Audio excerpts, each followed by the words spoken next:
What's going on, guys? Back again. Thank you for cooling with Jay. So in today's video, guys, we are going to be discussing what it's been like to be a newbie rider on a super bike 2 years later. So this is my, obviously, as I've mentioned many of times, very first bike.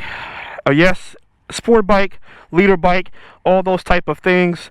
Of course, there's a ton of content out there that people have made about should you not start on a leader bike. I did, and this is my 2 year later review and how I still feel about it. So guys, let's get into this video. So I did in a previous video, I summarized pretty much what I've done to the bike. Again, in total about 13 to 15, it's about 13 grand additional worth of mods is on the bike right now. I do not know the state of the Street Fighter and if it will be coming out this year. Again, guys, the plan was to either trade this guy toward the Street Fighter and then pick up the 2020 V4S, or just do the trade-in and no 2020 V4S. So the way the market is, the way the economy is, it might work in my favor to get it, all it is, or it might work against me. I am not sure. But guys, if y'all subscribe, share, like the comments, like, share, and subscribe, that can greatly increase my viewers, my subscribers, and obviously that means I'll be able to get some income from YouTube, and that would also mean I'll be able to do stuff like that. So that'll be great help, guys. So when y'all subscribe, when y'all share my content, man, all of this stuff helps my channel to grow, which in turn I'm able to do stuff like have new bikes, because obviously it's very expensive. So we'll see. So that's kind of the short news on the Street Fighter. I will make a separate video discussing that in detail, but as of right now, everything's postponed daily, so we'll see. But anyway, back to the topic of this. So what's it been like to have this baby 2 years later?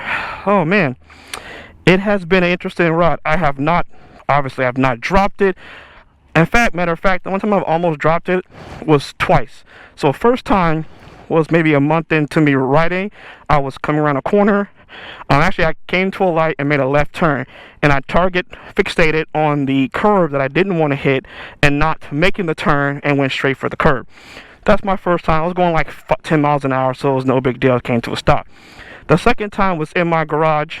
I was trying to push it back and almost dropped it. But other than that, that's it for 2 years. No real scares. It's been a joy to ride.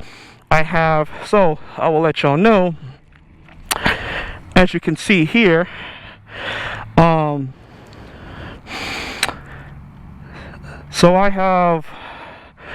the riding mode, I'm in sport, as you can see.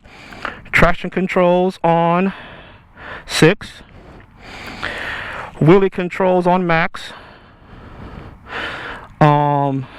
slide controls on 2, and then engine, as you can tell, is on medium, because high is pretty much instant or like race basically. ABS, engine braking, I have mine on 2, and then quick shifter, of course, up and down. Yeah, so those are the modes I've had it in. I started off in wet mode for about the first 6 months to the year, and then I increased it to normal mode, which is the full power mode. So enough of me yapping, let us get going. Alright, so starting off on a super bike, leader bike, 1000cc, however you want to coin that term, right? Some people say it's a leader bike, some call it a super bike, 1000cc, whatever. So officially, this is a 1103cc engine, okay? So 1103 cc's, right? Alright, let's go. I should have went the other way. Oh well.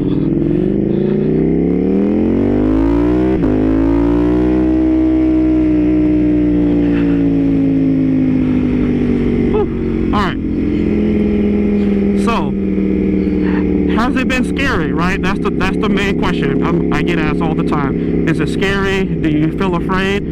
And the short answer to that is no, I don't. I mean, I did the first, I don't know, month and a half. So to recap again, like I said, I'm sorry for those of you who have watched a ton of my content. I apologize, but you know, the people who haven't. So I took my test about 13 years ago to date, 13 to 15 years. I'll have to double check that to be sure.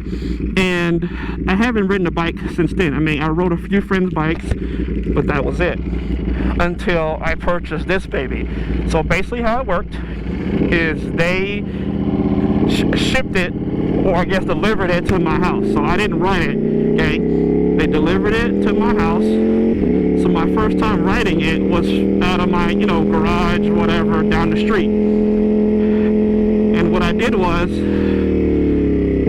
I went to a local parking lot and I practiced. Okay, so what I did was, I found an empty parking lot, right? And Sundays, and all I had to do was practice by myself. So that's what I did, guys. Okay, I found an empty road. So on Sundays, at least in America, obviously, there's hardly any traffic, right? No one goes anywhere on a Sunday. So I decided, perfect. So I would get up Sunday morning. Again, now this is April, right? So it's you know, warmer, less rain. And I got up. You know, I put the bike to my parking lot down the street, and I practiced. You know, practiced. And now, getting it from my garage to the parking lot, I probably stalled it, I don't know, 15 times to finally get it to the parking lot. Once I got there, I just practiced going around the parking lot. You know, I got to first gear, back down to get into first, going to second.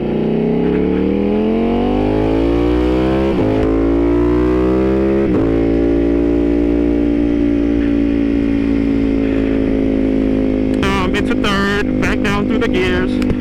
So that's what I would do over and over and over again, right, until I felt comfortable. And after, again, it's all in the low power mode, guys. So after about a month of doing that, I found like, okay, I feel comfortable-ish enough.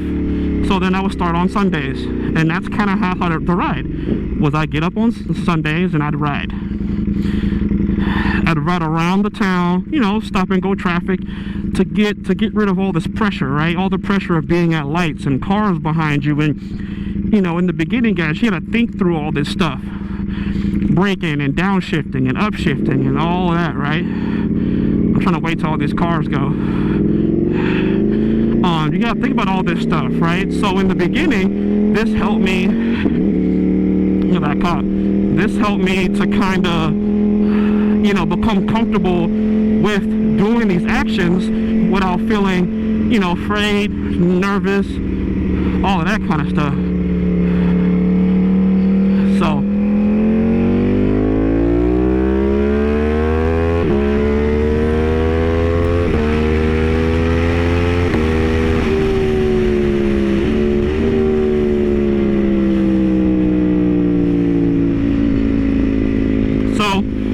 that got rid of all my nervousness by, you know, riding on Sunday and going through the motions, right? And after about 2 months, I would stretch it out, right?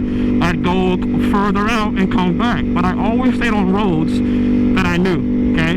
I always stayed on roads that I knew their turns, I understand where the braking points were, all that kind of stuff. No freeway, guys. Again, this is how I got comfortable with the superbike.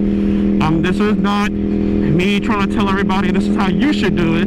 This is how I did it, okay? Remember, I'm in low power mode the whole time. So, low power mode, putt, right? And I'm just cruising. Now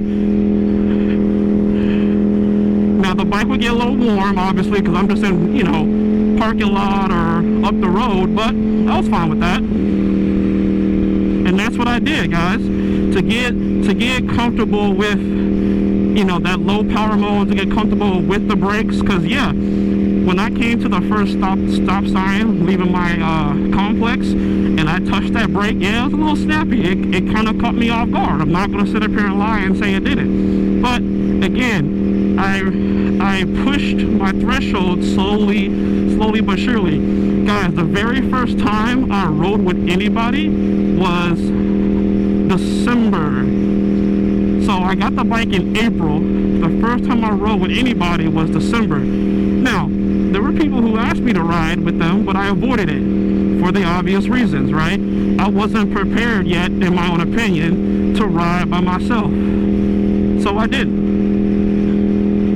So what I did was I just, you know, I stayed in my own lane of of my own riding capabilities, right? Now, again, I'm not saying start on a 250, start on a 600. I go back to what I stated before. It's all about what's in your head, okay?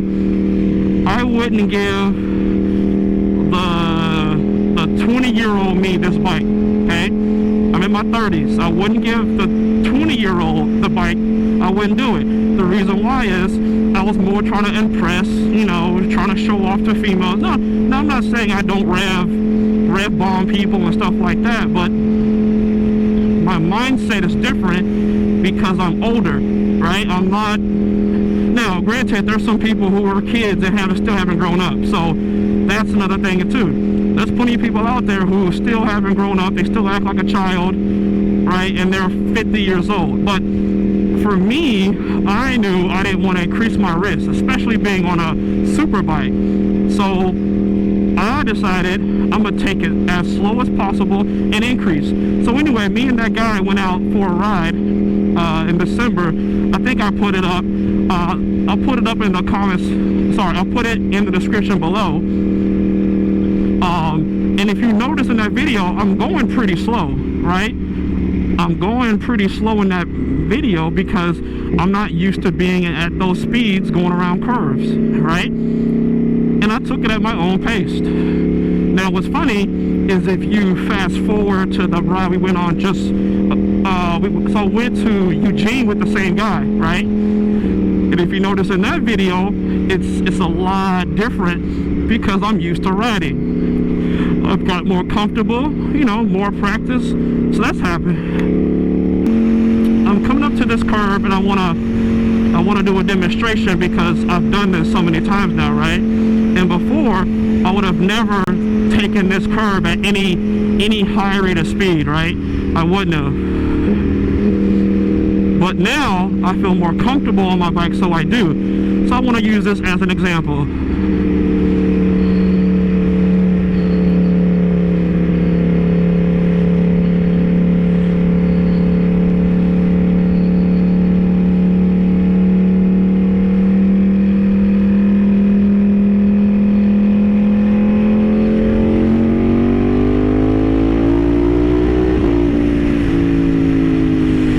So see, now, yo, I'm not gonna lie to you, a year ago I'd have never done that just now. Now, it's nothing special, it's nothing fancy, I'm just showing it to show what happens as you slowly build trust in the machine, because you and the machine in a cheesy way become one, right? You start to understand when the machine's telling you it doesn't like something, do this or do that differently or whatever else. And that's kind of been the case, right?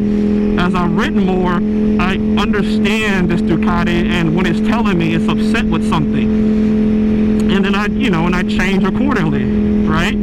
So I just wanted to show y'all that, guys, a little demonstration. My advice is this, especially with this whole virus thing going around, is just proof that, man, life's not promised to anybody, right?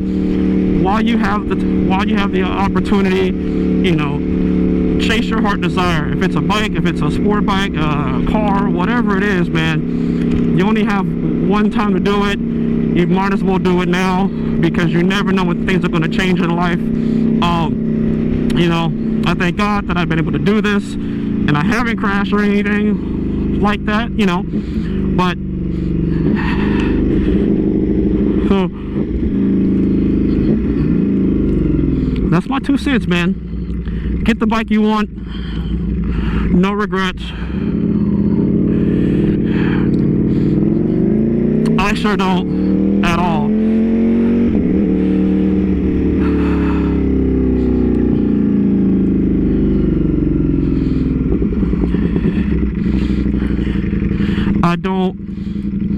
I don't regret not starting on a 300 or a 600 or whatever, or a Honda or anything else, right?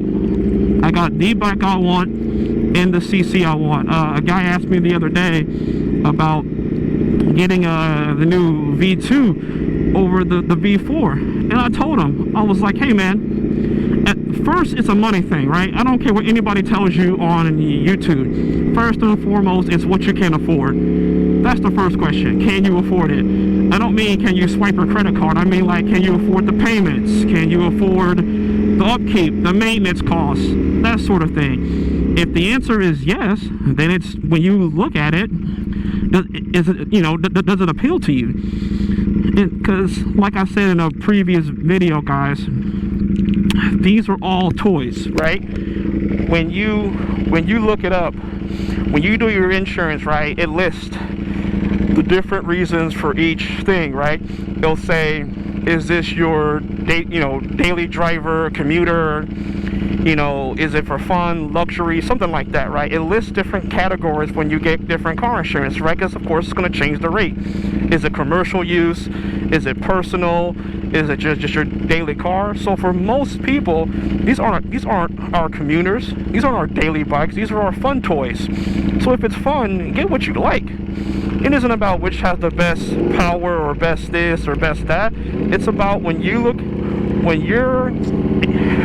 walk downstairs or to your parking spot, right, and there's a bike parked there, what do you want to see? Guys, I've sat in my garage and just looked at it. Looked at my bike. Just stare there. Like, I could get a lawn chair and sit in my garage and stare at it. I could do that and have no problem with it. So what is that for you? And then go after and get that. It's just that simple. That's what you should do. Whatever that is, get that. Because, like I said, it doesn't matter at the end of the day, because it's for pleasure. So money first, what you like second. If you want the V2, get the V2. If you want the V4, get the V4. There's not a, I think the point is, guys, there is no wrong answer at all. There's no wrong answer at all to what you should or shouldn't buy. You get what you want, and that's the end of that story. Man, so I hope everybody stays safe, stays well. I pray everybody, we all get through this virus stuff okay.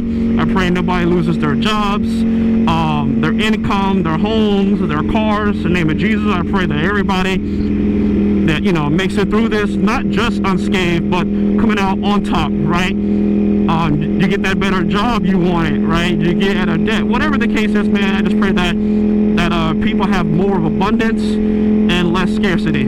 So, anyway, guys, I'm going to get some food. I'm going to stop yapping. I pray and wish y'all all the best, man. Again, if you have any questions about bikes, since I've been on the V4 or whatever, please let me know. And again, if there's a bike that y'all want me to ride or test ride to see if I like it as well, please feel free to let me know. I have no problem with doing that as well. That's something that y'all want.